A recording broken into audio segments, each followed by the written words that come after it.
Hey everyone, I'm Megyn Kelly. Welcome to the Megyn Kelly Show. The issue of men and boys in women's sports is back in the news just in time for Pride Month, which is being celebrated by Sesame Street because nothing says hello and welcome to children like celebrating the trans people. And then there's new reporting about the Algerian male boxer that we brought you extensive reporting on back in August of last year. We're going to do this starting at the top of our second hour when Stephen A. Smith is here. But let me just tell you something. You may remember we came on camera when this controversy broke before anyone else. Others came to the party, but we were there first saying this is a male. This is a biologically male boxer who's boxing in women's boxing and pummeling the hell out of women. And publication after publication came after this show, from The Daily Show to Media Matters, calling us transphobes and bigots and saying we were wrong on the facts, which is what really gets my goat. You can call me names all day long. It doesn't bother me. I'm used to it. But don't tell me I'm wrong on the facts. Just ask Jake Tapper how that goes. Okay? We were not wrong. We were out on a limb because no one else would tell the truth. And we put on the reporter who had seen Megyn Kelly's genetics test, the chromosomal test. He had laid his own eyes on it. And we put him on for you, and he told you what he saw. And still, people disputed our facts, saying we had it wrong. Well, we didn't. Yet again, we've been proven right, and the so-called mainstream has been proven entirely wrong as they spewed allegations of bigotry and having incorrect facts at us. The irony of it, the irony, how wrong they were and how freely they throw around those terms just to shut you up when you are reporting facts. We're going to have a full report laid out in our second hour with the sound and the reminders, and we'll name names on the disgusting perpetrators of those attacks, not just against us, but in general, and trying to defend this male boxer who was beating the hell out of other women and stole the gold medal in the Olympic Games. Stole it.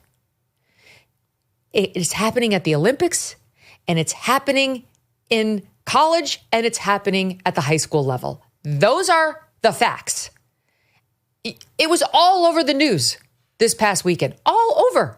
That runner, I mean, he's not really a runner. He's a high jumper and a long jumper. Out in California, he won first place in, I can't remember his high jump or long jump, but he won first place in one of them, and they made the actual first place winner, the girl, share the top podium with him. This was their great solution. Let's just kick it off there. I'm joined today, very happy to be joined by Link Lauren. He's the host of Spot On with Link Lauren on the MK Media Podcast Network. Don't miss a moment. Subscribe to this show on YouTube and follow me on Insta, Facebook, and X. Since President Trump's election, the eyes of the nation have been on Mar-a-Lago and the free state of Florida. It's a thriving, booming place. South Florida is a special place because of its amazing water for boating and swimming and fishing and drinking. Today, clean water is endangered by toxic algae. Algae. That's algae. You may have heard of red tide or blue-green algae. It can be dangerous and it can be gross. In his first term, President Trump signed a law to solve this problem with a new reservoir south of Lake Okeechobee to keep clean, fresh water flowing constantly to South Florida. President Trump said after years of rebuilding other nations, we're finally rebuilding our own. Washington can finish the job in next year's budget and keep President Trump's promise. The Everglades Foundation, our advertiser, says that would be good for Florida and good for the Everglades. Learn more about President Trump's Everglades support project at evergladesfoundation.org. Link, wonderful to have you. This shit pisses me off to no end. I mean, it's at the height of sport, at the Olympic level, all the way down to girls who are still in puberty having to deal with a boy out in California. And it's not just California. It's Washington State. It's actually, we have quite a few examples teed up of these boys running in the girls' track meets and participating in the girls' sports, and this ridiculous accommodation by California to try to get out of the thumb that President Trump put down on them last Tuesday by saying, okay, if a male wins the girls' race or event, they're both going to get a first place medal. Everyone's a winner. And they're both going to literally have to stand atop the highest platform. The girls have to share it with a fake girl like she belongs there instead of being there alone as the clear best. No one's saying at a women's event they're the best in the world at everything. They're saying amongst women who play this sport, they're the best. You know, right now it's Iga Swiatek, but Coco Gauff is making her way up. We're watching the French Open. Like, there's only one is the number one girl. And it's a lie what's happening in California. This is a bullshit accommodation, which Gavin Newsom is all too happy with because somehow he thinks this is like the fairness thing that he just couldn't come up with. He thought about it for 2 minutes, just couldn't come up with anything better. And an attempt to skirt the big hand of Big Daddy, Trump, who is ready to rain hell down on these guys. What do you make of it? Well, it's funny you brought up Iman Khalif. I just remembered months ago when that whole situation happened with the boxer, Taylor Lorenz, of all people, direct messaged me on Instagram and said, you should take your post down because you're wrong. That's not a biological man. That's fake information. And I was like, Taylor, are you sure? I don't know, but I was scared of getting canceled. Turns out we were right. And I thought, it walks like a duck, talks like a duck. It looks like a man. And my rule is always, do you have shoulders like a linebacker and an Adam's apple the size of Alabama? You are probably a man, okay? My eyes do not deceive me. I know a thing or two. So no, that was funny that Taylor Lorenz told me to take my post down about the boxer and that I was wrong and spreading misinformation. And we are always vindicated time and time again. And when it comes to California and Gavin Newsom, does he not remember his little podcast with Charlie Kirk when he was doing his sort of rebranding, reinvention tour, which lasted 2 minutes?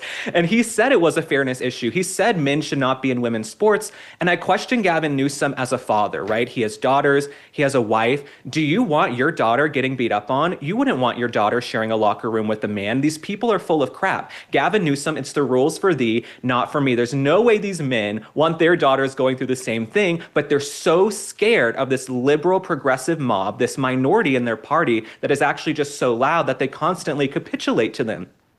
I think Gavin Newsom, if he wants to run in 2028, he's going to have to move more to the middle. Pete Buttigieg is trying to rebrand. Tim Walz is trying to rebrand. But we will be here holding them to account because we remember how radical these guys are and that they would not protect women.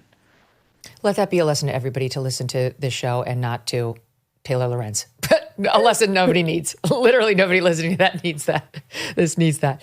Yeah, she's wrong on everything. I mean, she everything she writes is guided by her very strange emotional state as opposed to a commitment to facts.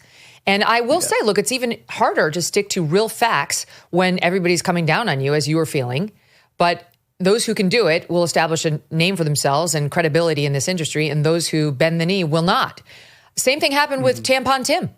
Tim definitely signed a law saying that girls and boys, all the bathrooms had to make tampons available in the Minnesota schools, and they tried to deny it. And the Star Tribune, which is disgustingly far left partisan hack paper, tried to say we were wrong, and we weren't. We were not wrong. And we showed the audience the videotape of the lawmakers having the debate. The trans lawmaker out there was the biggest evidence I had for my side. This person was all over the debate saying, no, in the boys' rooms too. And I mean business. Right. Anyway, let's go back to what happened in California. So this AB Hernandez, who I'm sorry, I'm sure this is somebody who's very confused, but there's something very strange about this person. He looks like a boy trying to look like a girl, and it wears like almost kabuki makeup. I don't know what's with the kabuki. What's going on with the kabuki makeup, right, Link? You know what I'm saying? It's it's weirdly clowny. Queen makeup at the track meet. It's really crazy. It's like super white. Like, this is what I joke with Doug that he's trying to psych out his tennis opponents because he never rubs in his sunscreen. It's like he's trying to freak his opponents out like kabuki. I don't know what's like a geisha. They look wider than I do. It's a lot. Right. So anyway, I don't know what the AB Hernandez approach here is, but I do know he's winning. So he was allowed to compete at the states. This is state championships. He won first place in the triple jump, took home gold, finishing with a jump of 42 feet and 2 inches. The real winner, who was a girl, Kira Hatcher, placed 40 feet, 5 inches, so 2 feet behind him. I mean, that's a lot. He beat her by 2 feet in the... Sorry, I'm mixing. Okay, in the triple jump, Hernandez jumped 42 feet and 2 inches, right? And Kira Hatcher, she jumped 40 feet, 5 inches. So she was 2 feet behind him. And they were both forced to share the podium. In the high jump, he and two actual girls all hit 5 feet, 7 inches. So those two girls who actually did tie one another for first had to share it with yet a third person, a boy, AB Hernandez, who tied them. And AB Hernandez took second place in the long jump. An actual girl did finish ahead of him. Her name was Lauren Webster. She was the only female to finish ahead of Hernandez in any competition in which the trans athlete competed this past weekend. She was the only one.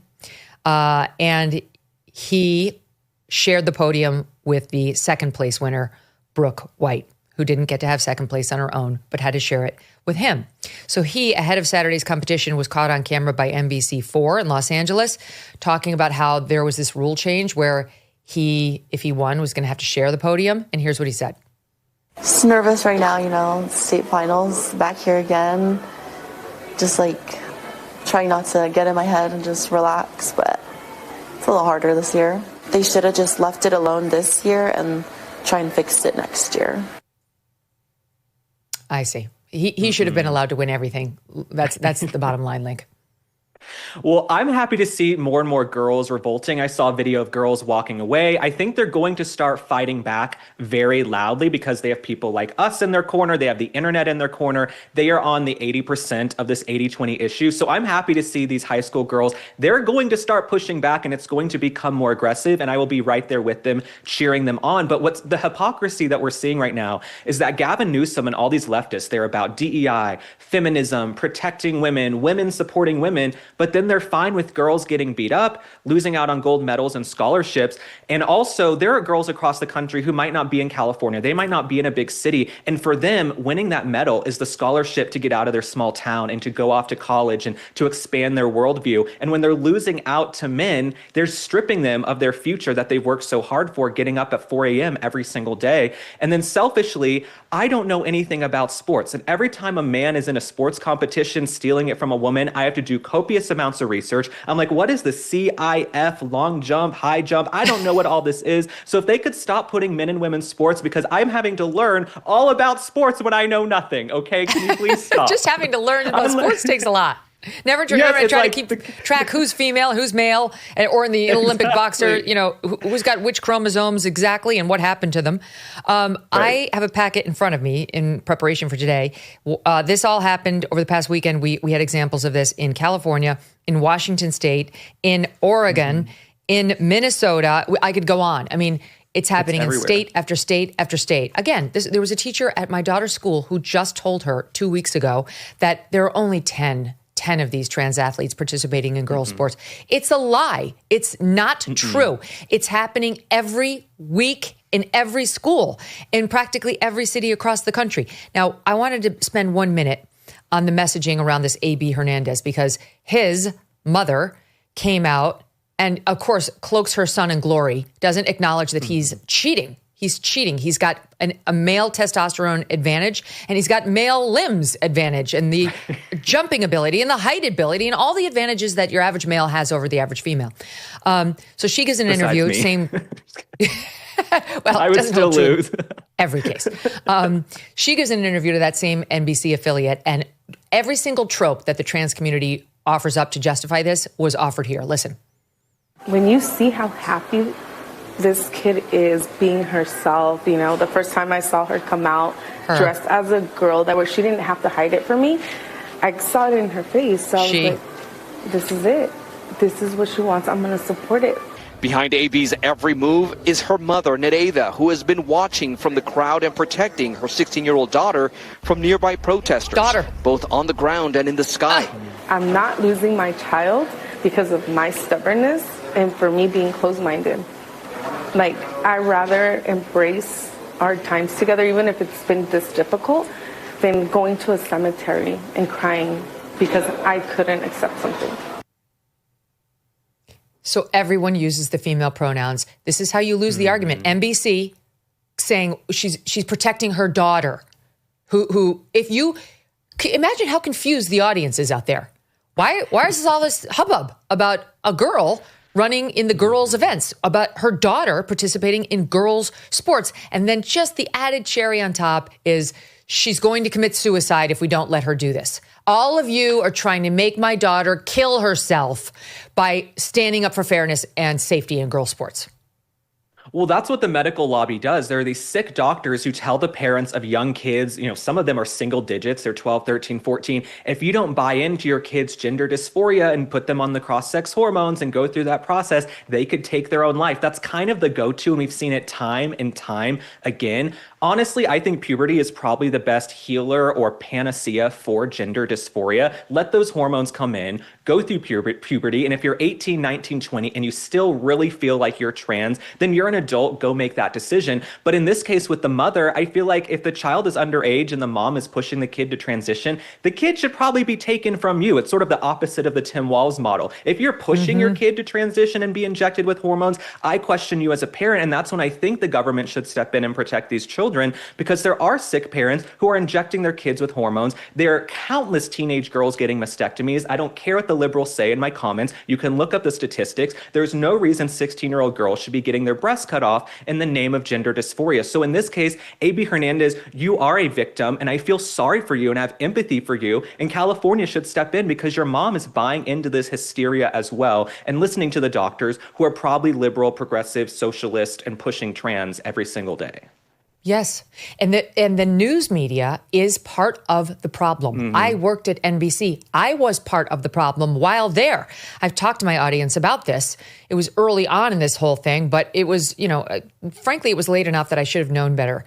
But the whole thing hadn't exploded in the way it has. And this was back in 2018.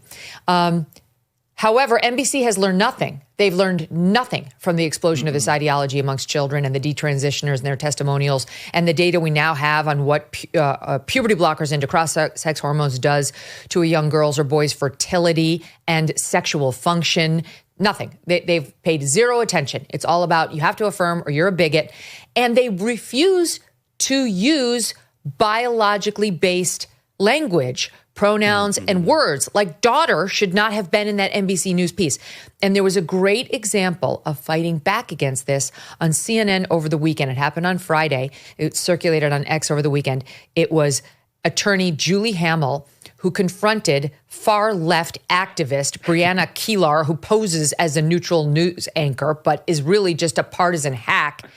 And Julie Hamill, in like sort of stone cold fashion, just called out Brianna Keilar's nonsense and factual discussions. Here's a clip. What would make this fair for her to compete for those who are competing against her? What would that kind of structure in competition look like? Who is her? AB. Okay, AB Hernandez is a male who identifies as a female. What would be fair is to have Hernandez competing in the male category. It is not fair to the females competing to have to compete with a male. That's how it's done. Yes. That's so us too. You know what's funny is I actually got an email, I'm remembering now, from Media Matters. Apparently they're upset because last time I was on your show, we referred to Dylan Mulvaney as a he or something. And so they're mad at me, like Lauren and Megyn Kelly. Yeah, something like that. And so why are we getting raked over the coals for using biological pronouns? Also, I'm going to say it and I get attacked for saying it. If you're a man and you feel like you should become a woman, you have to really sit and reflect and think, am I going to make a pretty girl? Some of these guys who transition, you got to be metacognitive. You know, we all know what we're good at and what we're not. I know I'm not a 6'2" athlete. Communication is my skill. That is going to help you move into adulthood, figuring out who you are and what you're good at. So some of these men who are like, you know what? Even though I've got shoulders like a linebacker and an Adam's apple the size of Alabama, I'm going to transition and put on a dress and heels. Some of you aren't meant to become women. And I know Media Matters is going to shit themselves over that comment, but it's true. You're not meant to be women. It's just not the case. No, it's like a line that was once dropped on my husband as they were talking about this trans person who is a man trying to look like a female. And this person said to my husband, ugly as a man, outrageous as a woman. It doesn't tend to like improve your appearance to go from an unattractive man into a fake woman. Like that guy who keeps running around to all the restaurants getting fake mad that they're misgendering him. I mean, he looks like a professional wrestler, and he shows up with this huge Adam's apple, as you point out, and his deep voice, and he's like, "It's man, it's man." Okay, so back to the track and field. Lily Contino, yes. Yeah, is that who it is? Okay, so back to the track and field. Now, moving on from California to Washington State, there is, for the second year in a row, someone named Logan Veronica Garcia. Okay. Veronica, there's something about it, who won the girls' 400-meter race.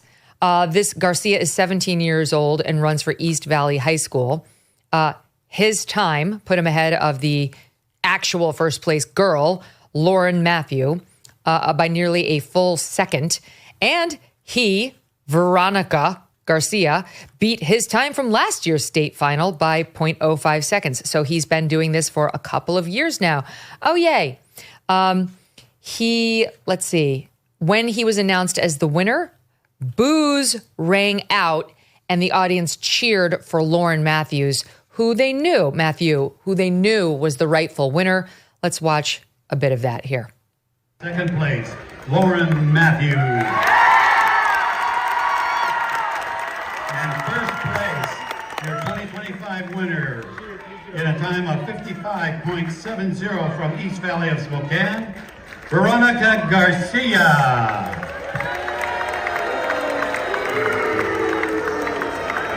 Wow. Your girls 400 meter. That's amazing, Link. In Washington State, this isn't Texas. This is not Alabama. This is pretty blue, and they've had it.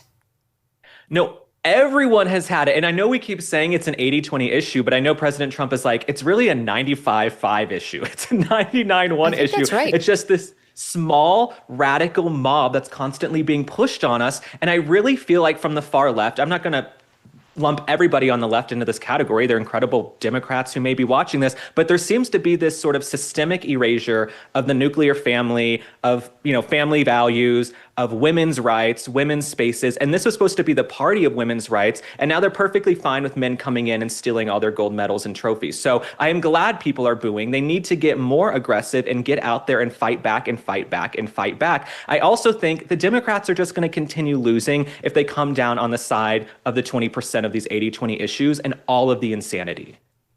Okay, one more for you here. Oregon. In Oregon, I mean, remember, this teacher at my school said it's only happened 10, just 10. Oh, really? Yeah. I mean, this is, we're going through multiple, just this past weekend, just in a couple of states, never mind. I think he was referring to the NCAA, whose president said, I'm only aware of 10 who are actively competing right now, which is, yeah, exactly. It's a transdemic. Which we dismantled anyway, that claim about only 10 at the NCAA level as well. Okay, so this is in Oregon. Female athletes there were in the state championship for track and field, and the video obtained by Fox News Digital shows two high school seniors, Reese Eckerd of Sherwood High School and Alexa Anderson of Tigard High School, step down from their respective spots on the podium next to the trans athlete and faced the other way. Anderson had placed third. Eckerd had placed fourth. The trans athlete there had actually come in fifth. But these two girls were sick of it. They understood that there should be a rightful girl in the fifth place spot, and they were not having it. They did not forget the girls who got screwed over by this boy pretending here they were. They hopped down, they turned their backs, and then an official confronted them and gestured for them to move away. They were then seen walking away, standing off to the side. The one who came in fifth, taking the rightful spot of an actual girl, goes by Leah Rose. His real name is Zachary, and he's a boy, and he competed as a boy in 2023 and 2024. And this guy was middling and probably stunk, but he wanted to compete and do better and went over to the girls and was allowed to do it immediately. These two girls who stepped down from the podium said, we didn't do it out of hate. We did it because someone has to say this isn't right. In order to protect the integrity and fairness of girls' sports, we must stand up for what is right. And just as an aside, back to the Washington State example that we just went through, and this Garcia, Veronica, this person said last year in June, as he won in that particular competition, said he was somewhat hurt that his peers did not offer him congratulations for his big win. Quote, I guess maybe I expected sportsmanship because I was cheering the rest of them on when they were called. So I expected that to get reciprocated, but I didn't get it. So he's shocked, Link, that the girls, like, as we also saw there in Oregon, are not more excited to lose their medals and their first place spots to these boys. Well, it's interesting. None of these guys could hack it in the men's category. So they have to come over and hijack the women's category. And what's also interesting is they just want to erase these women's spaces. And I know I keep saying it time and time again, but that's really what's happening.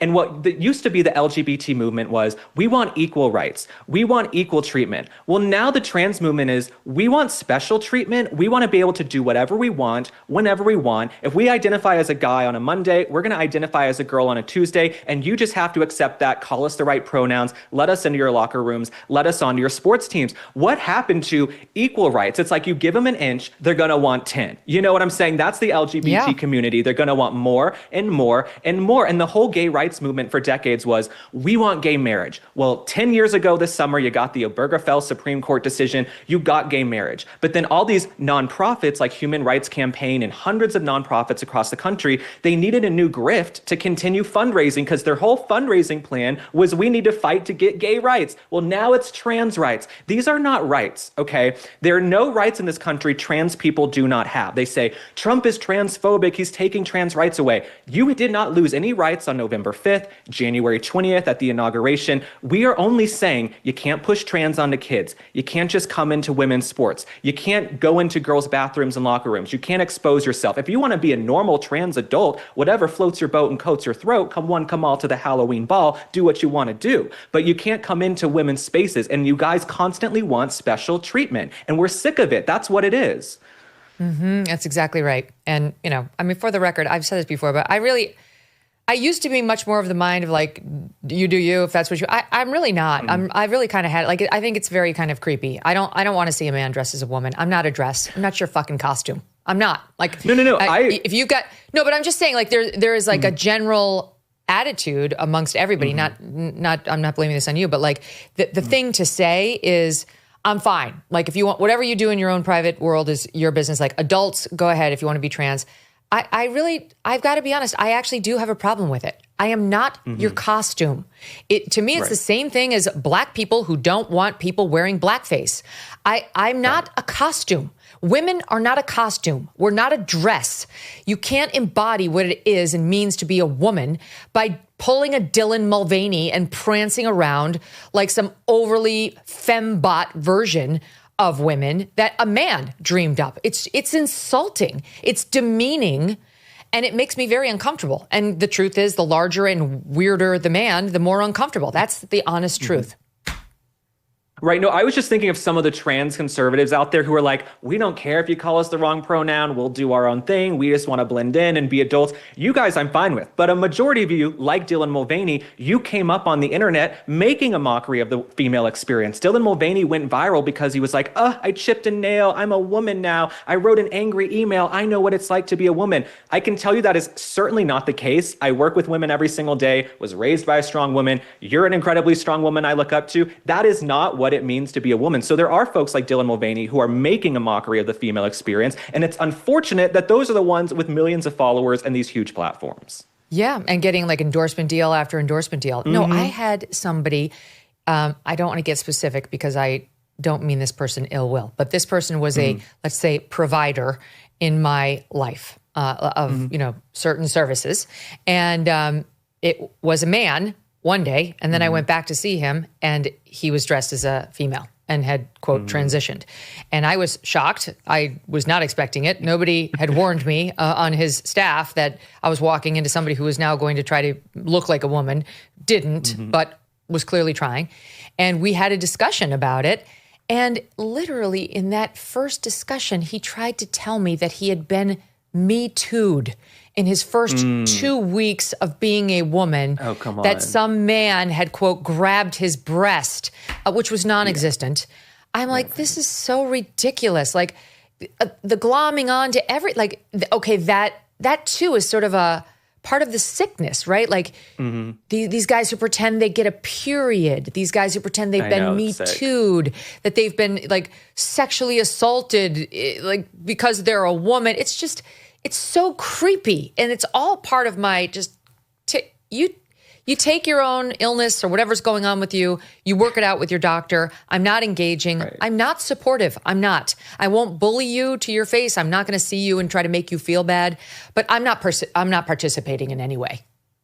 Well, absolutely. I'm not saying I'm like the biggest, anybody who watches me knows I'm not the biggest trans cheerleader. I was just saying yesterday, what's unfortunate with Pride Month is us normal gays are being lumped in with these radical tees. Yes, and we are sick of it. Wrong. We don't want to be lumped in. And that's what I was trying to explain. It's like for decades, we just wanted gay marriage. We got gay marriage. And now everybody else is ruining it for the rest of us. We were fine after that. Let us live our lives. Now it's like, we want to be in women's bathrooms. We want to dress like women. We want to have, what you were saying, fake periods and performative womanhood. We were fine being normal, and now we're all being lumped in with the LGBTQ R2D2 that we want nothing to do with, honestly. It's so true. And no one has the balls to say it.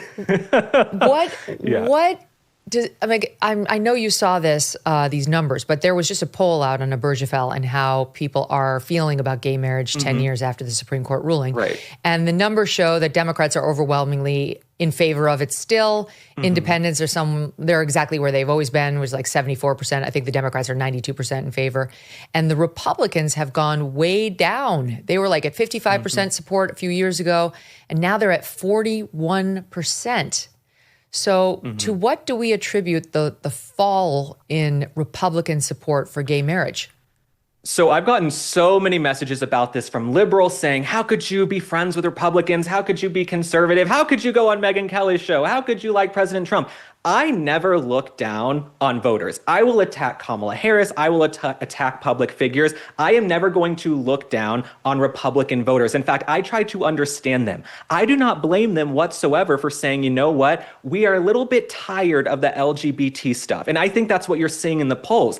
Years ago, people were fine with it. They got gay marriage. Go do what you want to do. You want to get married. It was a great day for gay divorce lawyers as well, the Obergefell decision. That's but right. No, when you look at these polls, I think what's really coming out in the polls is that all the trans stuff is being shoved down our throats every day on social media. You turn on TV and the trans voices that are the loudest are the ones with like blue hair, screaming, they're shrill, they're invading women's spaces. So I don't blame Republican voters for saying, we're tired of it. Nope. We gave you what you wanted, but now we're tired of it. So I don't blame them whatsoever. And I know that upsets a lot of liberal LGBT people. They want me to be the one to come out here and say, you guys get on board with us.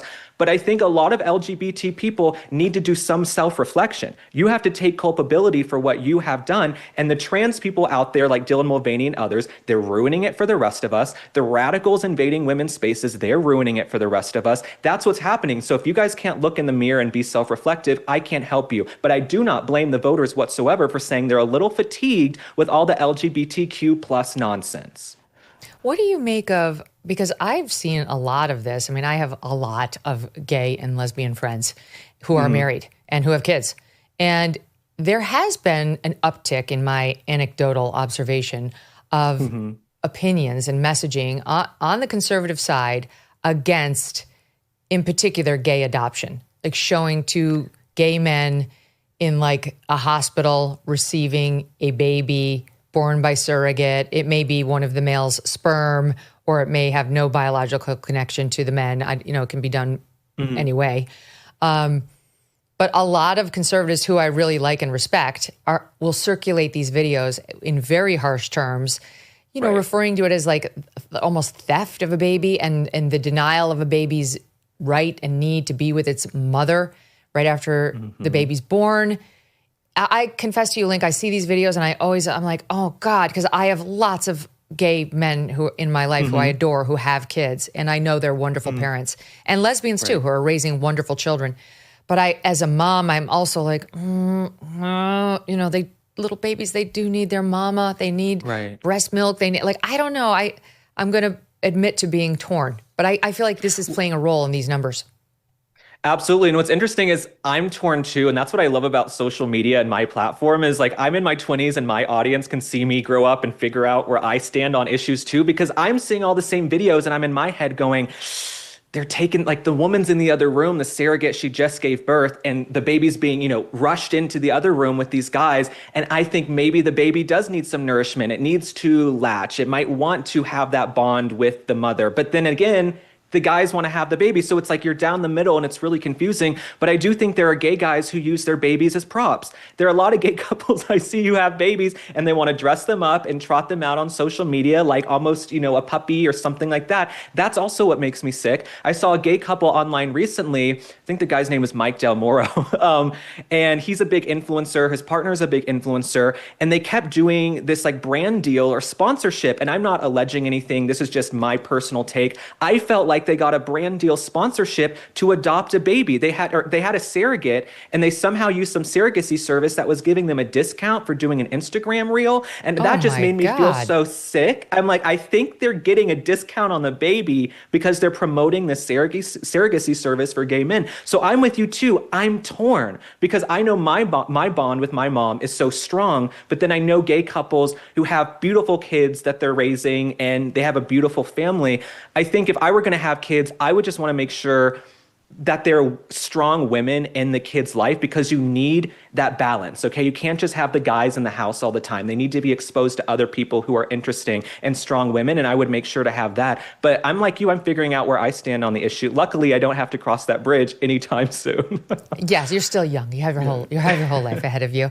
Yeah, and it's interesting because Obergefell obviously is the law of the land, but those numbers are going down, down, down on the Republican side, and I do wonder whether it will result in any sort of policy change. Like the law is the law, the Supreme Court decision. I mean, it is what it is until it isn't. Like I can say it would never be reversed because we just saw Roe versus Wade reversed. And there's a strain of conservatives who believe it was founded on the same, faulty principles that Roe versus Wade was founded. So it could potentially go away, though I think it's highly unlikely. Totally. If I could chime in on one last thing on this, the kids who I'm perfectly fine with being adopted, there are a lot of kids who are toddlers, they're tweens, they're stuck in the foster care system, being jostled around. They have no stability. They don't have a stable education system. And there are affluent gay couples, right? Gay couples make a lot of money. You've got two guys in the household. So if they really want a child and the kid is being pushed around to foster care systems and they have a safe home, that I'm perfectly fine with. But I agree. I see the videos of these babies being taken the second they're born into the other room to the guys. And I think, oh God, what about all those hormones and the connection and the umbilical cord? And it is really complicated. It really is. Okay, let's switch and talk a little politics because I want to get into some news that's out there. So President Trump, the White House, just unveiled his new presidential portrait. It's a picture of him for 2025 America. And I'm sorry, but it's badass. I love it. It's so good. It's unlike any other presidential portrait we've ever seen. It doesn't show him in front of a flag, which is unusual. For the listening audience, it's like Trump's got maybe like a hint of a smile on his face here. It's not like a big smile. He's got like the serious eyebrows that look almost slightly furrowed, but he doesn't look mean. It captures so much about him where he's has zero F's to give. But he's still in good humor. He's tough. He's been through a lot and is still standing. And he looks wiser in this photo than, a lot of the other portraits would project. There's something about, it's a very, very effective picture of him because it does show so many aspects of his personality. What do you think of it?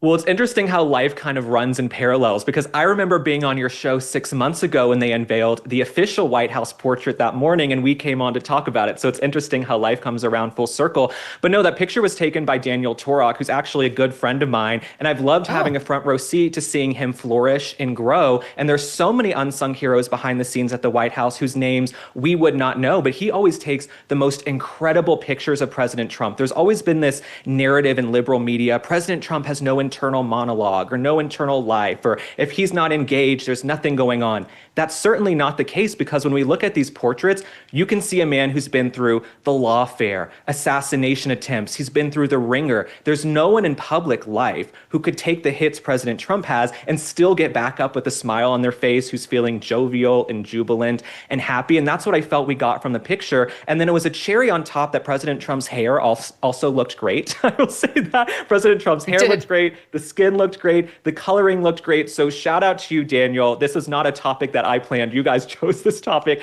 but the picture is incredible. Mm-hmm. No, I love the picture. I've never seen quite a shot like that of Trump, because it's easy to show him just looking tough guy. Mm-hmm. And it's easy to show him jovial with the YMCA. You know, he's got that side, but it's not easy to capture it all in one shot. They must have been very pleased when they saw that on film, because even if you see it in real life, can you capture it on camera? Can you actually get the moment?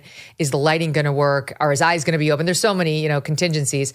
And this one is it's a really beautiful, powerful photo. And to me, it just happened. It hit just as this viral shot of Joe Rogan was going around. Don Jr. tweeted it out on X, and it was from last week. And I'm like, this picture matches, if it had a soundbite that could play underneath it, in like a virtual experience as you walk through the White House, this might be the soundbite from Joe Rogan. Watch. It's also like, they're like, oh, he's a crazy person. I'm like, yeah, that's the only kind of person that would survive what you try to do to him. Right. That's the only kind of guy that gets through. Like, you want a perfect person morally falls apart by the time they've been indicted, and they've 34 counts, felony counts. Like, your whole body's just destroyed by the stress of you possibly going to jail for the rest of your life. You have to be a fucking insane person to ride that out and not look like anything even happened. Then you get shot. Yeah. You get up after you got shot. You're fucking bleeding from your ear, and you go fight, fight, fight. You got to be a crazy person to get through these. He's a nightmare for anybody that's trying to rig a system. Like, that guy's the nightmare. He's the final boss of fuck you. Mm-hmm. There it is, Link. Yes, absolutely. No, I feel like that picture perfectly encapsulates the final boss of FU. And I've been calling this the FAFO administration, the F around and find out administration. Because when you look at everybody, these are people you do not want to cross. You've got Stephen Chung. Does this look like a person you want to cross on a bad day? No. You've got Stephen Miller. He will bite your head off. Like, this is the FAFO administration. You've got Bobby Kennedy in there who wants to tear down the system and make us healthier. So I couldn't be happier. And that's one of the things I love so much about President Trump. And people get upset with me. Oh, you're too sycophantic. You're too supportive of President Trump. This is someone who we should all look up to, who has taken the hits, taken the shots, literally, and still gets back up every single day. And he just sort of starts each day again, almost like a video game character where, okay, we're starting again. Yesterday, barrage of bad press, got shot at, something horrible happened. But what are we doing today to make the country better? And I think that's incredible. Trump's approval rating right now is up 8 points, according to Trafalgar.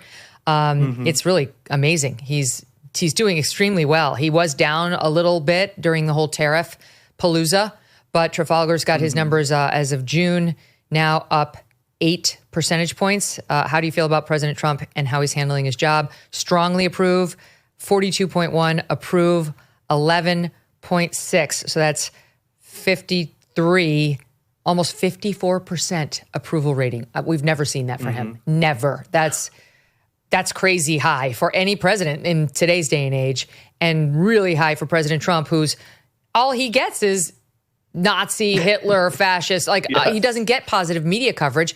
The American public has learned to totally discount the media when it comes to Trump. They know about TDS. Well, absolutely. I think the legacy media just has less power than ever. I mean, even Jake Tapper, he's on this huge book tour, but he has his lowest ratings in 10 years. He's doing less than 100,000 in the key demo. So it's not that these people don't have influence. It's just that nobody is watching. I hate to say it. MSNBC, their ratings are in the gutter. CNN, your ratings are in the gutter. So even if you guys started reporting the real news and you weren't partisan hacks, I just don't think anyone's watching, right? No one gives a rat that. We want to scroll through our phones. We want to listen to a podcast. podcast. We want to get the news on X. We don't want to watch you. And you guys also unmasked yourselves as liars because you told us for years Joe Biden was in great shape. We found out you were liars. And then overnight, the same people who covered for Biden are telling us Kamala is going to save democracy. And we're like, no, she seems like a drunk wine mom who can barely form a coherent sentence, but they tried to gaslight us. So no, President Trump has gotten nothing but negative press for 10 years since he jumped into the race in 2015, but he's still on top because unlike the left, he's doing exactly what he campaigned on. If you have followed Trump every single day for years, he's been talking about the tariffs. Decades ago on Oprah, he was talking about the tariffs. He ran on securing the border. He said, we don't need this big package. All we need is a new president. The border is more secure than ever. He ran on getting men out of women's sports. So what does he do one of his first weeks in office? Beautiful executive order surrounded by all the young women. Incredible day. The executive order to get men out of women's sports. So I think the left, their heads are reeling because they're just so used to lying and giving empty promises to the public. And he came in and said, this is what I ran on. I'm going to do what I ran on, and I have nothing to lose because I'm one term and I've been through hell to get here. So all of you can F off. That, I think, is President Trump's mindset. Mm-hmm. Okay. Speaking of leftist empty vapidity, Megyn Markle is out there with some medical advice. She's giving medical advice now. Yeah, Link. And she had on Confessions of a Female Founder, her podcast. I'm a founder, just in case you didn't know. She had on Beyonce's mother. And here we go into Dr. Megyn Markle. Watch. My allergies are. Oh, no. Do you eat local honey? That can help. You know, I used to, and it really does work. I have to get back to that. That's you have to get back on that because the other day, one of Archie's little friends at school, this little girl has such bad allergies. And I said, hold on a minute. We have bees. Let me give you a jar of our honey. For allergies, helpful because the local, if it's local honey. Yes. Get all the pollen, all the same things in your system, and then it desensitizes allergies. But I'm sorry. Oh, well, thank you. That's no fun. How weird is it that she kept that in, first of all? When your guest starts having some sort of a sneezing or coughing attack, and you're on Sorry, tape. Megyn. The reason she kept that in and left Beyonce's mother's hacking in there for her audience is because she thinks it makes her look empathetic and super smart to spew her bullshit nonsense about honey, which, by the way, there's been studies on this, and she's wrong, shockingly. But, she's Dr. Megyn Markle's got all the answers, Link. She's a jack of all trades. She can't do anything well, but she tries to do everything. That is Megyn Markle. So no, she acts like she invented Manuka honey or some of these homeopathic remedies. Also, there's just this undertone of elitism to everything Megyn Markle does. Because how many times recently have we had to see videos and pictures of this farm she has for bees on her property, and she has her beekeeper outfit. She really wants to remind us every single day that she has bees. She's Mother Nature. She's down home, Mother of the Earth. We are sick of hearing about it. You know what I'm saying? We're tired of seeing her in her beekeeper costume. And it's like, can't you get any outfits that look good on you? How come the beekeeper outfit is the most perfectly form-fitting outfit you own? Everything else is wrinkled and misshapen and 2 sizes too big. So no, I would not be taking medical advice from Megyn Markle whatsoever. If only we had found her during Maha. Only if we had found her on the campaign. She would have been a great surrogate. Like literally, this person was saying that she was seriously considering suicide a couple of years ago because some of the royal family were mean to her. I don't think we should be looking to her for any sort of wellness advice or counsel whatsoever. And the notion, you're right, so right about the elitism thing, because it's like, in her stupid show that they're pretending got renewed by Netflix as ever or with love, whatever it is, she's like constantly saying, have you been to your local beekeeper? No, I haven't been in my local. No, literally nobody's been to their local beekeeper. We have jobs. Absolutely. We have kids. We have things that actually keep us busy, that stop us from A, having our own beehive, and B, if we don't, going to our local beekeeper for anything. I'm lucky if I can get to the Acme. I think I speak for everyone. No, absolutely. There's just this undertone of elitism, and something she never talks about because we don't see them on camera. She has a full staff, okay? She has a full staff, and she only has 2 kids. kids. It's not like she's raising the Brady Bunch here. She doesn't need 15 nannies and drivers and chauffeurs, but she has this full entire staff. She has a farm for bees. She has another property that's not even her home that she just goes to film the show in. So then she tries to opine and tell us how to live our lives. You're full of crap, Meghan Markle. But I think this is Meghan Markle's journey. Just keep becoming more and more out of touch, but remind us that you grew up over a garage with no money in Compton. Yeah, you really changed quickly. It's always these people who can flip overnight. But I think Meghan Markle become more and more out of touch because it's just insane and it gives us good fodder to talk about. Yeah, it's true. I don't want to stand in her way for 1 minute. You go, girl. You go, founder. Okay. Link Lauren is the founder of Spot On with Link Lauren. It's on YouTube or wherever you get your podcasts. Do yourself a favor and subscribe and follow. See you soon, my friend. Thank you so much. Thanks. All right, coming up next, Stephen A. Smith. Grand Canyon University, a private Christian university in beautiful Phoenix, Arizona, believes we are endowed by our Creator with certain unalienable rights to life, liberty, and the pursuit of happiness. GCU believes in equal opportunity and that the American dream starts with purpose. By honoring your career calling, you can impact your family, friends, and your community. Change the world for good by putting others before yourself. Whether your pursuit involves a bachelor's, master's, or doctoral degree, GCU's online, on-campus, and hybrid learning environments are designed to help you achieve your unique academic, personal, and professional goals. With over 340 academic programs as of September 2024, GCU meets you where you are and provides a path to help you fulfill your dreams. The pursuit to serve others is yours. Let it flourish. Find your purpose at Grand Canyon University. Private, Christian, affordable. Visit gcu.edu. Another leftist lie falls apart, and this show called BS on it from the very beginning. The saga began last August during the Olympics in Paris. That's when the world witnessed a biologically male boxer pummel a female boxer. It took only 46 seconds for the woman to withdraw from the fight, which was supposed to be between two women. The female boxer then fell to her knees, threw her helmet, yelling, "This is unjust," later telling the media, "I've never taken a punch like that." It was a prime example of what female athletes from high school all the way to the Olympics are up against when the powers that be cower to rabid gender activists. The male boxer is Algeria's Megyn Kelly. Here is what we said on this show just hours after that fight ended. With the whole world watching, we have just witnessed a biological woman, also known as just a woman, in a fight with a boxer who was not allowed to compete against women last year because it's a man. The person's splitting hairs. Everyone's splitting hairs around this person, saying, well, he has XY chromosomes, but I guess we can't call him a man because he calls himself a woman. I don't give a shit. You have XY chromosomes, you're a man. Khalif had been disqualified from the 2023 Women's World Championships for failing chromosome testing. Another male boxer at the Women's Games, Lin Yu-ting from Taiwan, also failed the same test.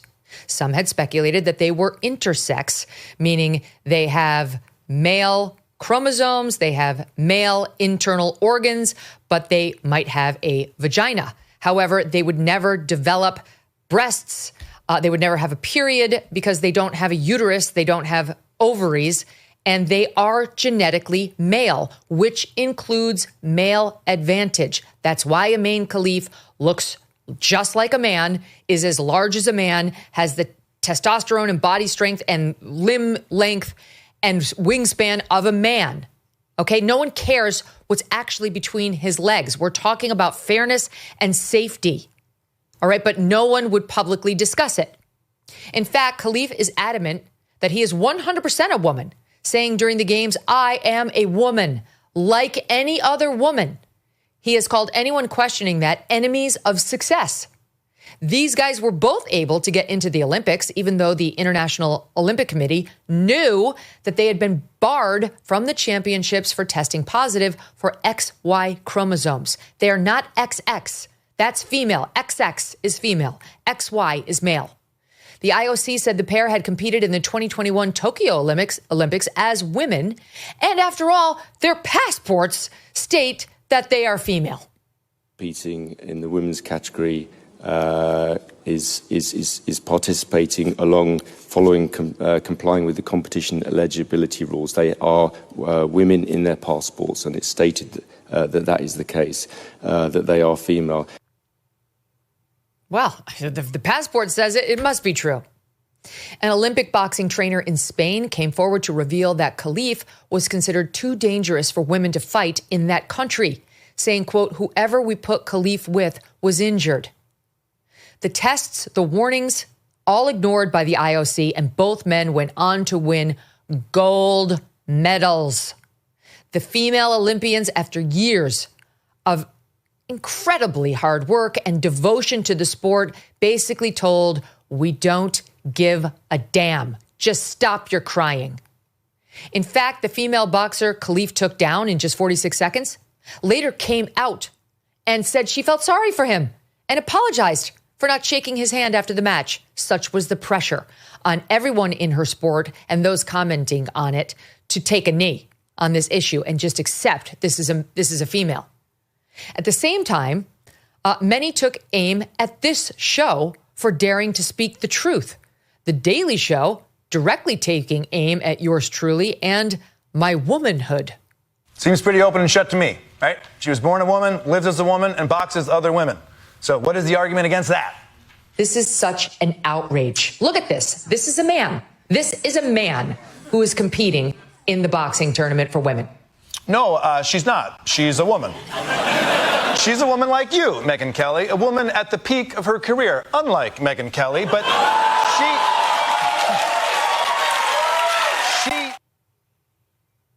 Okay, I literally have no idea who that person is, so fine. The leftist outlet Salon loved that segment. Instead of doing any real reporting of its own, the outlet just wrote up an article declaring The Daily Show calls out Megyn Kelly for misgendering Olympic boxer. I didn't misgender him at all. Media Matters also taking aim at this show, writing a headline, Megyn Kelly misgenders Olympic boxer Megyn Khalif. And listen to this segment on the Young Turks, where yours truly was labeled Garbage Person of the Week, simply for telling the truth. My garbage person of the week is Megyn Kelly. And in the extended commentary, both Carrie, which you saw, and Megyn Kelly intentionally misgender Amani Khalif.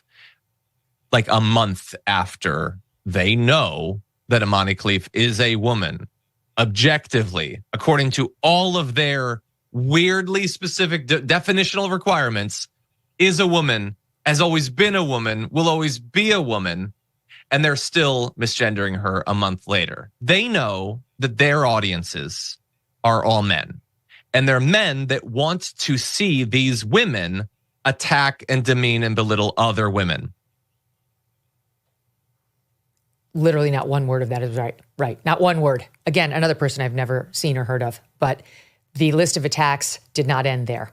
The media took aim at anyone in conservative media telling the truth about these two boxers. Former ESPN anchor Jamel Hill writing on X, I hope Khalif sues some people over their reckless remarks. All this story did was expose ugliness, hatred, and transphobia. Hill then went on CNN, where she and one of the network's hosts, Laura Coates, continued to stand up for Khalif. People jumped the gun on this before knowing the full story. Conservative right being at the top of the list are weaponizing trans women and the trans community and using that as part of their ongoing culture wars. That there is certainly a huge issue with transphobia in our country. And all it boiled down to was that the woman that she competed against realized after getting hit, she couldn't compete. And rather than accept that gracefully as a competitor, she chose to weaponize this further by crying. There was nothing unjust about it. I mean, to be frank, you just got your butt beat, and that's the end of what happened. If you want to protect women and daughters, she is a woman. She is somebody's daughter, and she's a woman in sports. And it just conjures up that old statement, ain't I a woman? This is unbelievable. It's unbelievable. The cover that these women ran for Megyn Khalif, who is male. The list goes on, and it's long. All right, just listen. ESPN analyst Mina Kimes shared a similar message. This story has reached thermonuclear levels of BS and grift-fueled hate. Of course, Megan Rapinoe, soccer star, naturally came to a man's defense in female sports. Now that she's made her millions, she doesn't give a shit about the young girls and others coming up behind her. Reportedly sharing a post by Edge of Sports that read, Khalif deserves so much better than this tsunami of racism, misogyny, and transphobia being heaped upon her by a coterie of fascists, right-wingers, and useful idiots. The New York Times, writing in a headline, boxer in controversy over eligibility lets her gloves do the talking. Wired, which was the absolute worst. For some reason, they decided their background in tech enabled them to declare once and for all whether someone is a man or a woman. And of course, not surprisingly, they got it wrong. They tweeted, Megyn Kelly has always defined herself as a woman and has every right to compete. USA Today called it an unhinged controversy. Bloomberg called it all a manufactured controversy. The Intercept deemed it nothing more than, quote, a right-wing campaign to purge women from women's sports.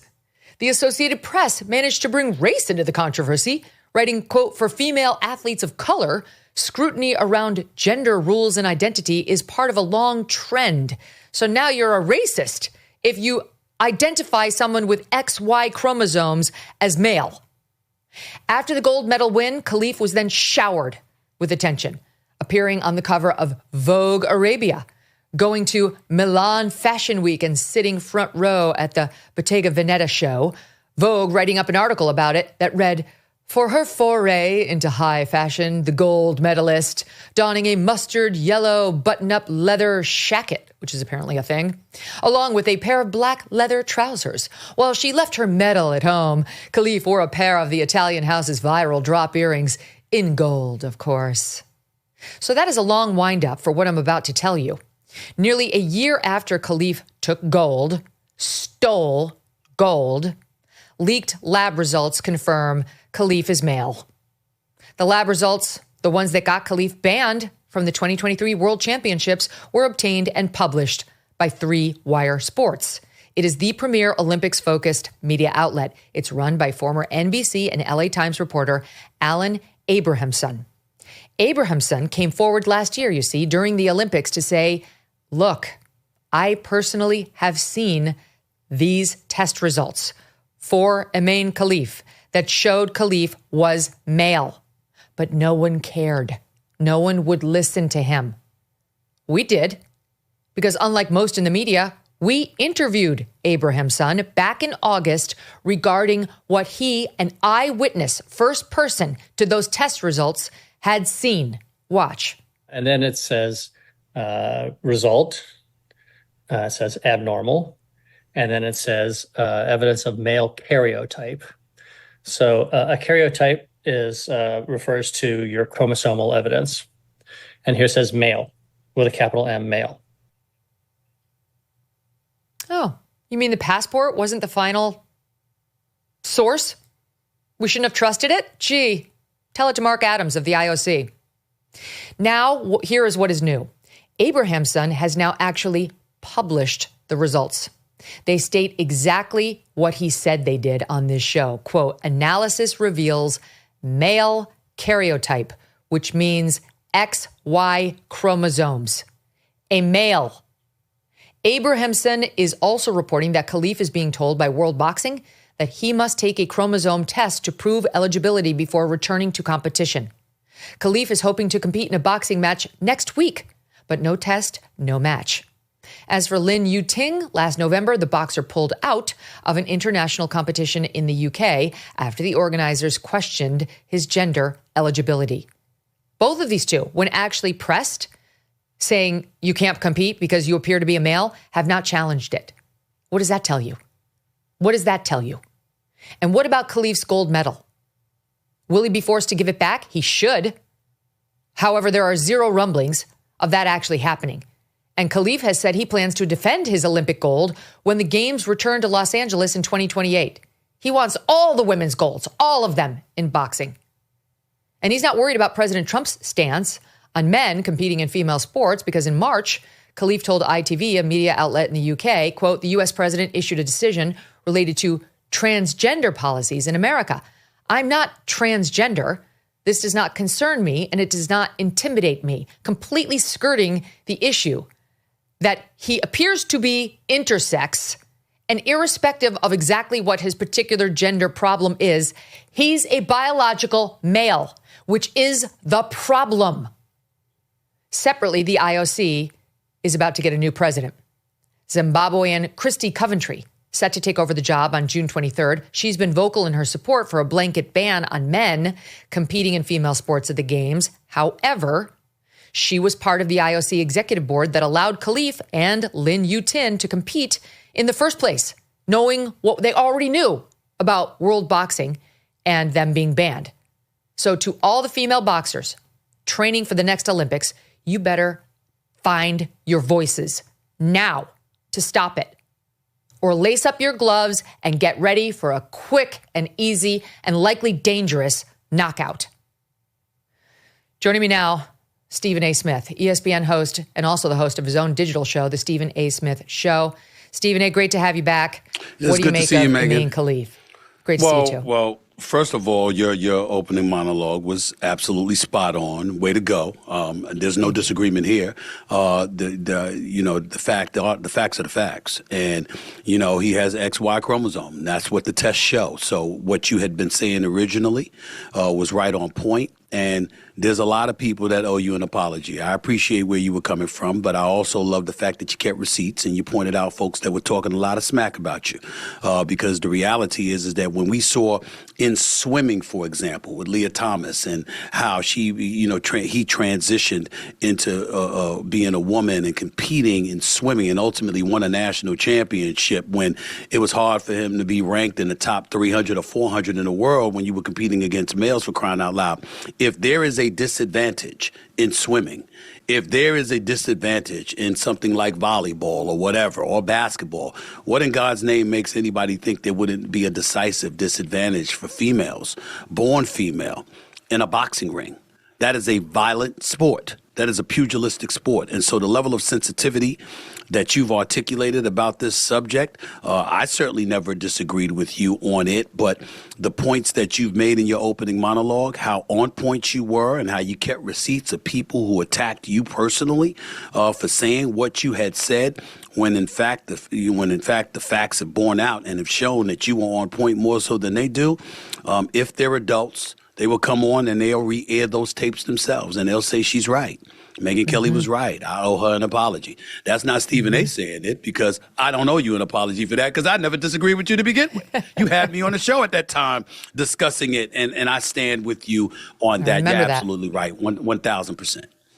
It's crazy because it's one thing to see these men running in track meets, and clearly they're faster than the women and they can jump higher than the women, to no one's surprise. But it's another thing entirely to see them competing in rugby or ice hockey or field hockey or physical boxing. Sports.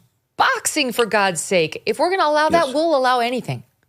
Yeah, think about it. What if Ronda Rousey, when she was fighting in the UFC, had to go up against a Conor McGregor or somebody? How would that have looked? We got to take things. Yes, she would have. And so you have to look at things from that standpoint. I remember one time she joked around, and I have so much respect for her and what she brought to the octagon, in her star-studded days before she ultimately went on a loser streak and ultimately retired from the sport. I remember one time she was talking about fighting Floyd Money Mayweather, and I was like, pump the brakes now. Calm down. Now let's pump the brakes and calm down. This is something a little bit extra. You're talking about one of the greatest fighters in the history of the sport, all right, who's around your weight class, and he's a man. He will do some things to you. Yeah, before you could think about grabbing him, there's things he could do. So let's be careful about stuff like that. But people laughed about it and they shrugged it off, not recognizing the fact that you had individuals within the transgender community that were looking to partake in such actions in terms of, being in a boxing ring or being on a basketball court or being in a swimming competition or what have you. You're male or you're female. And a lot of times I think that as a black man, one of the things that I religiously point to, Megyn, is that it's one thing for us to fight on behalf of every human being for their civil rights, their civil liberties, and the right to be left alone. But people in today's day and age act like you have to be liked. And as a black man, I expect not to be liked by people sometimes, not just because of the color of my skin, but because they may not like my personality or whatever. I don't walk around looking for approval. I'm sure you don't. We do what we do. And a lot of times you see people from different communities, whether it would be an ethnic community or to be something else, where they're looking and demanding acceptance, not just approval, but acceptance. And that's not the real world. Your civil liberties and your right to live your life and be what you want to be. I said this the other day on television, if I remember correctly. I said, hey, you know what? You're a transgender athlete. Compete against other transgender athletes. How about that? Right. There are other. You ain't the only person that's transitioning that might want to be in a boxing ring. Find enough of them and compete against one another. Let the ladies compete against the ladies. Let the males compete against the males, and let the transgenders compete against the transgenders. We understand it. It's no problem. It's no big deal. That's Do right. it that way. And I think that, that just went into folks' ear and then out the other. But I'm pointing to fairness where there's no discrepancy. There's nothing up in the air making you wonder about the fairness of the competition. And we also live in a society where for so long we've highlighted how women have been mistreated. And I'm not just talking about stuff like domestic violence and things. That's obvious. But also in terms of just fairness. Title IX, for example, exists for a reason. Well, how do we pay so much attention to that to get stuff implemented legislatively and what have you, and then turn around and ignore that with something like this? It makes no sense, because I'm thinking about the young ladies out there who have protested, who have felt it was grossly unfair to them to have to compete under such circumstances. And the same women we supposedly want to protect so much are the same ladies we're ignoring when they're making salient points about who they're going up against and how unfair the competition is. Well, I don't let me understand ask you something as a sports guy. Consistency and consistency. Yes. You tell me, like Caitlin Clark is said to be like a Michael Jordan of women's basketball. But Steph if you Curry. took Steph Curry, she's a real good, she's a really great shooter. Yeah. All right. So if you took the actual Steph Curry and put him up against Caitlin in a one-on-one contest where they both went at it with their all, with all their physical gifts and their gifts on the basketball court, what would happen? Well, the likelihood is that she would lose, but it's less harmful because, if, for example, Sabrina Ionescu showed up All-Star Weekend and she competed against Steph Curry in a three-point shooting contest, right? And it was a really ratings bonanza, and it came across very, very well. But they were just shooting the basketball. I saw that. And by the way, she lost to Steph Curry. But she had tied or beaten all the other males in terms of their score that they had registered before her and Steph Curry showed up on the court. So you're talking about shooting the basketball, and it's not that big of a deal. But if you're talking about competing against one another, where physicality comes into play, the likelihood is that she's going to be at a decisive disadvantage. And I'll give you another example. Dave Chappelle joked about this. He joked about this, and the transgender community, if I recall, were up in arms about this. Dave Chappelle, the noted comedian, said, what if LeBron James, essentially, I'm paraphrasing here, what if LeBron James had decided to transition to being a woman? He'd average 800 points a game. Who's going to stop him? That's what he brought up. He said, so we think that we're being fair. We think that we're being okay with our thinking, but we're not taking it into total consideration in terms of how it really, really registers with us. And so when somebody like you comes along and you're very, very passionate about it and you're going at folks for okaying this stuff, they want to attack you.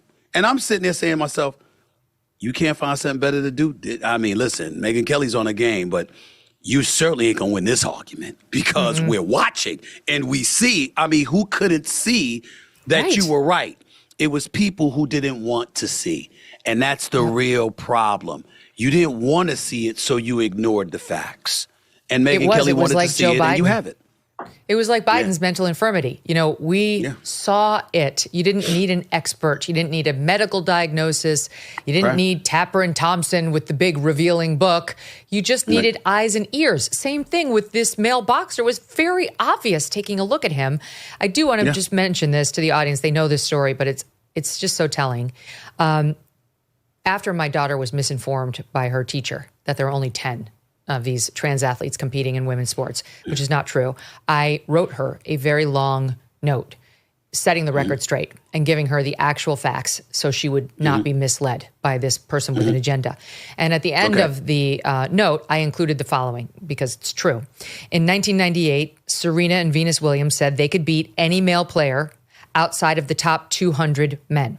Karsten Brosch ranked 203rd in the world, and they were in the top 10, both of them at the time, in the women's, took up the challenge and easily beat both sisters, 6-1, 6-2. He crushed them. In 2017, the U.S. women's national soccer team agreed to play a Dallas, Texas under 15 boys team. Under 15. So we're talking about 14-year-olds. These must be 8th graders. And lost. Okay, the U.S. women's national soccer team lost 5-2 against a bunch of 14-year-olds. It happened again in 2023 when a group of 18 to 20-year-old men, amateurs, beat a collection of women's all-star former national players 5-0. And there's just no question that male advantage in sport is real. And if we continue pretending, especially in the contact sports, that it isn't, I'm telling you, it's just a matter of time before a woman gets killed. Well, it's just a matter of time. Well, first of all, again, you're absolutely right. Clarissa Shields is a fabulous boxer. Layla Ali, the wonderful, marvelous daughter of the late, great Muhammad Ali, was a marvelous fighter. You don't want to put them in the ring with a male in their weight class to box. That would be a problem. You know, there's no question about that. And you have to take that into consideration as well. And in terms of how what your daughter was informed about, that statement about no less than 10 transgender athletes, that statement came directly from the president of the NCAA at the time, just so you know. No, I'm aware, which is also not right because and this is another thing that we discussed, an LGBTQ group actually came out with the numbers. And first of all, they said that Outsports said, if anything, the numbers of trans athletes in the NCAA are being understated because a lot of them are not out as trans. They don't want to be out because they don't want to be the next Amin Khalif or Leah Thomas. They just want to win the medals quietly, pretending to be women. And the schools are only too happy to let them because a lot of these schools enjoy the fact that they're beneficiaries of the male advantage. The men can win more easily than the women. And these schools are like, great, it's just another gold medal for us. But then it goes on to say that my note, when I did my research, UCLA School of Law put out these estimates in just this past February, 2025. We estimate that there are as many as 122,000 transgender youth ages 13 to 14 who could be participating in high school level team athletics. 122,000. So, which would explain all we've seen this past weekend alone in California and in Oregon and in Washington State. And I didn't even mention, listen to this one, Minnesota, a girls softball team, which could not win, Stephen A. They thought that this team was like cursed, Champlain Park. Well, guess what? They're now headed to the state tournament for the first time. Yay, everybody's so excited. How did it happen? I'll tell you how it happened. There is a pitcher who goes by Marissa, who is a man. His actual name is Charlie Dean. He now goes by Melissa Rothenberger. Here he is pitching and crushing it. And now this guy is going to carry Champlain Park all the way to the state tournament. And here, for the first time ever, here, by the way, he pitched all 7 innings in both games. It was 14 shutout innings against the defending state champions that this guy pitched. And here's the coverage from the Minneapolis Star-Tribune. The ending could scarcely have been more fitting. The Champlain Park softball team, perennial bridesmaids for most of the past decade, finally scaled a hump that had grown mountainous, leaning on the right arm of lanky junior pitcher Marissa Rothenberger to defeat Rogers 1-0 in the Class 4A Section 5 championship on Thursday. Rothenberger was masterful. What's missing from the coverage? The fact that this is a boy posing as a girl with all the male advantage that comes to any boy.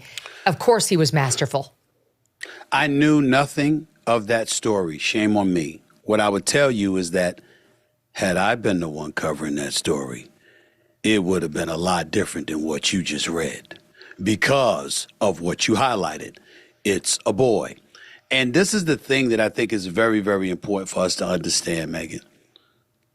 You have folks out there from the transgender community and those who support the transgender community that are looking at subject matters like this as an indictment against them, instead of seeing it the way that I see it, and I think the way that you see it, which is pointing out how unfair it is to the young ladies competing against them.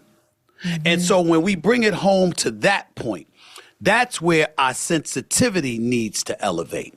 There are a bunch of young ladies out there in the world of sports, born ladies, naturally they're female, and they've worked their tails off to compete. We have laws like Title IX in effect to ensure that fairness and equity is accorded to these young ladies. And then all of a sudden, this kind of issue has come about where that's being circumvented, and the people that are circumventing the rules are finding a way, or folks are finding a way to make them look like victims instead of the young ladies who are having their level of competition compromised because they're not going up against other young ladies. It doesn't matter whether it's 10, 100, 120, 200, or whatever. What matters is that it shouldn't happen.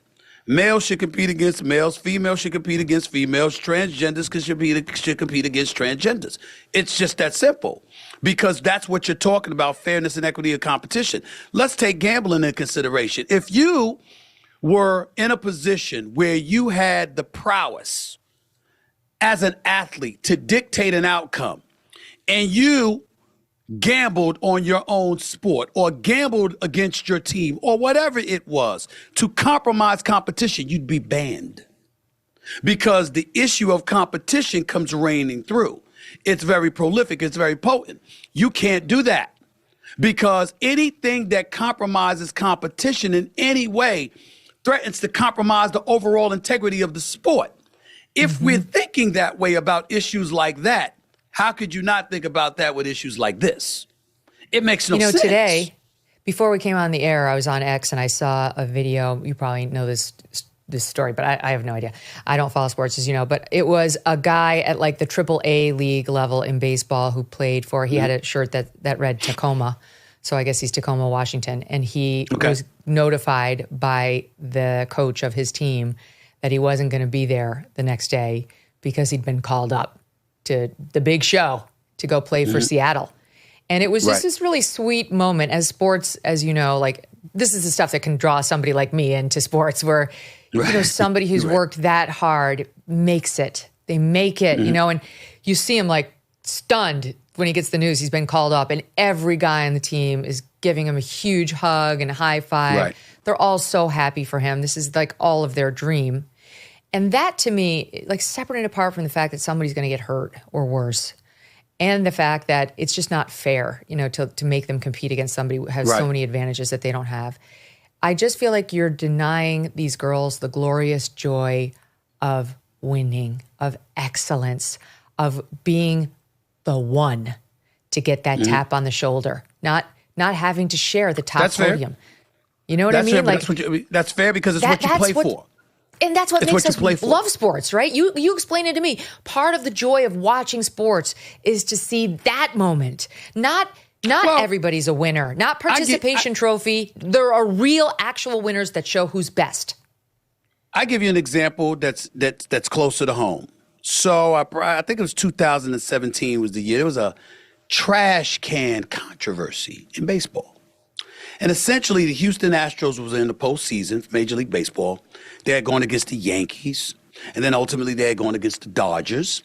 And, you know, when they captured a championship, what they would do is they would make these sounds, Megyn, on the trash can to give you an indication of what pitch was being thrown or what have you. They would, like, give you a heads up. And so it was acknowledged, but you had people thinking that their championship should have been confiscated. You had a New York Yankees team that thought they would have been in the World Series. You had a Dodgers team that thought they should have been the champions, okay? And that their level of success was compromised because somehow, some way, it gave them an unfair advantage. My only point in bringing that up, you can bring up trash cans, you can bring up gambling, You can bring up performance-enhancing drug use, anything, and I mean anything that we deem in our society that compromises fair competition is called out. It's condemned, which is why, for the life of me, I couldn't understand how when you were going off about Khalif in the boxing ring, and remember, she hit her competitor with one shot, and she said, this is not normal. I've never been hit like that before. Now, in fairness, I've seen male boxers, like when George Foreman, the late, great George Foreman, got arrested. So he hit some people. I mean, they ain't never been hit like that either. And they were males. I mean, one time, Joe Frazier turned around and ran from him, and he knocked him upside literally on the top of his head and dropped him. He dropped him about 6-7 times, okay? Nobody's one of the most powerful punches in the history of boxing. So we understand that. But clearly, you're looking at Khalif, and you're seeing somebody who looks male. You're seeing somebody that feels like she's a male. You have a competitor going against her, swearing she was a male. You called it out, and then the evidence is proven that you were right. My point is, all of these little things that you could point to are things that we wholeheartedly condemn in sports. Anything that compromises legitimate competition, we called out. So I don't understand for the life of me how a whole bunch of people were against you on this issue when you look and you saw what you saw. I don't get it. Yeah. I really don't. I mean, it's ideology. It's an attempt by some to be empathetic or what, but it's like, where's your empathy for the girls? Where's your empathy for the women who are in danger of fighting? That's the argument to make. Right. That's the argument. Stand by. I'm nobody going to can take get a around quick break, and we're going to come back and turn the page from this issue. There's a lot to discuss with Stephen A. Stand by. It was not supposed to get this bad. Maybe you were on top of your bills, but then inflation hit. Groceries, gas, everything shot up. Prices are up 26% from just a few years ago. 26. It's not necessarily your fault if you've fallen into debt. Let me share a smarter, faster, far easier way out of it. It's called Done with Debt, and they're not like other debt relief companies. They don't push loans or bankruptcy on you. Done with Debt has legendary negotiators who will go head-to-head with your credit card and loan companies. They have one goal: to drastically reduce or eliminate your debt altogether. They move lightning fast. Most clients see more money in their pocket month one. But a word to the wise, hurry, because some of their debt erasing strategies are time sensitive. Consider talking to a Done with Debt strategist before you make another bill payment. It's free. Visit donewithdebt.com. That's donewithdebt.com, donewithdebt.com. Every dollar you spend is either supporting your values or working against them. In today's economy, where you spend your money matters. Patriot Mobile is leading the way as America's only Christian conservative wireless provider. Switch today without sacrificing quality or service. You'll get exceptional nationwide coverage because, unlike most budget wireless providers, Patriot Mobile has access to all 3 major U.S. networks. You can even add 2 numbers on 2 networks on one phone, something the big guys cannot even do. Stay connected with flexible, unlimited data plans to fit your lifestyle. When you switch to Patriot Mobile, you are supporting faith, family, and freedom. And switching is simple. Keep your number, keep your phone, or upgrade. Patriot Mobile's 100% U.S.-based team will get you activated in minutes. Right now, go to patriotmobile.com/Megyn or call 972-PATRIOT to get a free month of service with promo code Megyn. Make the switch. Defend freedom with every call and text you make. That's patriotmobile.com/MEGYN or just call 972-PATRIOT. You would think after all of the waves, Kate Baldwin, after the last few months, the first 5 months of the Donald Trump presidency, that you expect that Democrats would have this massive lead on the economy. It ain't so. It ain't so. The party that is closest to your economic views, in November of 2023, it was the Republicans by 11 points. Now it's still within that range, still within that margin of error. Plus 8-point advantage for the Republican Party. How is that possible, Democrats? How is that possible after all the recession fears, after the stock market's been doing all of this, after all the tariffs that Americans are against, and Republicans still hold an 8-point lead on the economy? Are you kidding me? Take a look at Reuters Ipsos. What do we see here? Party with a better economic plan. Well, in May of 2024, Republicans had a 9-point advantage. Look at where we are now in May of 2025. The advantage actually went up by 3 points. Now Republicans have a 12-point advantage when it comes to the party with a better economic plan. Welcome back to the Megyn Kelly Show. Here with me now, Stephen A. Smith, host of the Stephen A. Smith Show. So Trump's numbers are going up across the board. Republicans' numbers are going up when it comes to the economy, which was a shocker, you could see there, to the CNN team. Love that, Harry Enten. But they thought it would go down because of the tariffs, and all the coverage of Trump on the economy so far has been negative, saying he doesn't know what he's doing and why isn't he fighting prices. Meanwhile, inflation's down. I think it's 2.3% now. In any event, what do you make of the turn in fortunes for him? We talked about in the first hour, Trafalgar now has him up 8 percentage points in his approval rating to a net of 54%, which he's never hit before. Well, to me, it's an indictment against the Democratic Party. And I think that a lot of times people are looking at me, Megyn, and they're saying, well, you know what, he's just attacking Democrats or what have you. And I said, it's not just that simple.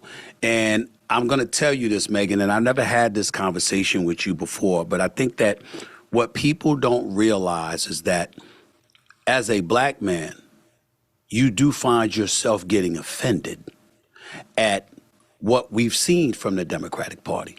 So since 1964, since you had Civil Rights Act and then ultimately the Voting Rights Act and then, you know, the Fair Housing in 1968 and stuff like that, we heard quotes supposedly, purportedly from Lyndon B. Johnson at the time that, you know what, we passed this in the law, we'll have the Negroes voting for us for the next 200 years. Well, it's been over 50, over 60 actually, and for the most part, they've been right. And so I've often said this, because we've been so transparent in our support for the Democratic Party, there's a reason why the black community, by and large, has been considered disenfranchised. Because on one hand, we have a party that takes us for granted because they know they're going to get our vote and they never really had to cater to us. And on the other side, we've alienated a party who, by the way, played a role in pushing civil rights and voting rights legislation in the law in the 60s. And we basically said to hell with you. So as a result, they turned around and said, we're not going to have their support anyway. So you have one party taking us for granted. You have another party assuming they'll never get our support, and we get no representation. What I like about what's transpiring right now with Trump's ascension or return to the White House, what I do like about what has transpired is that it's put the Democratic Party in a position where you no longer get to take us or various communities for granted. You got to go out there and earn our vote. You can't get moralistic and sit on your sanctimonious chair and acting as if you're above reproach. I watched you, and I've watched you interview many people. And again, I don't agree with you 100% of the time. I don't expect you to agree with me 100% of the time. But I respect the hell out of your integrity and what you bring to your show every day. And I watch it every chance I get, to be quite honest with you, because I'm always learning something. But I love how you are not afraid to hold people accountable on a personal level in terms of how they make you feel about things that they say, the policies that they push forth, the things that they've tried to implement. And that's what I'm paying attention to now. Do I like Doge with Elon Musk and his soar and what he was and how he was? I don't like that visual.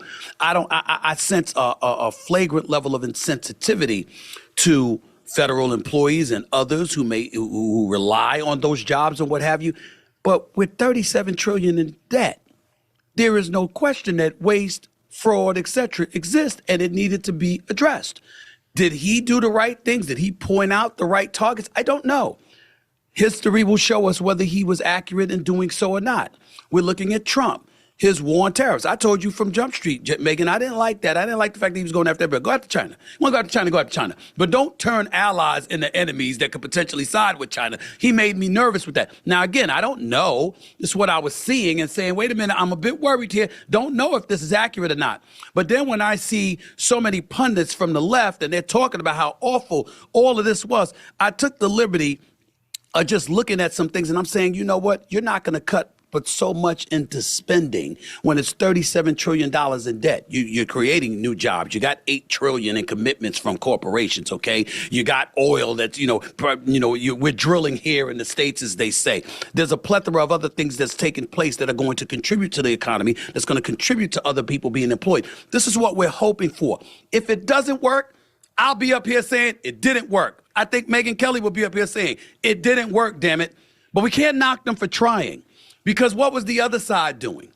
building debt, and while you were doing so, you were trying to guilt us into voting for you by throwing as much haterade as possible on that guy instead of highlighting for us what made you the better candidate. And when I think about it from that perspective, I get really, really upset. And I know a lot of black folks and a lot of minorities in this country who get very, very upset because we want to get to a point where your policy against their policy, what's best for America? What you got?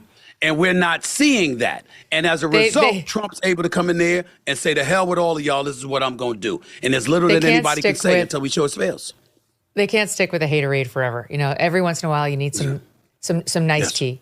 That's right. However, we're getting something very different still from top Democrats like Tim Walz, who has got a different plan for the Democrats to improve on these numbers. And here is part of it. SOT 17. Called out on this because I called Donald Trump a wannabe dictator. It's because he is. It's because he is.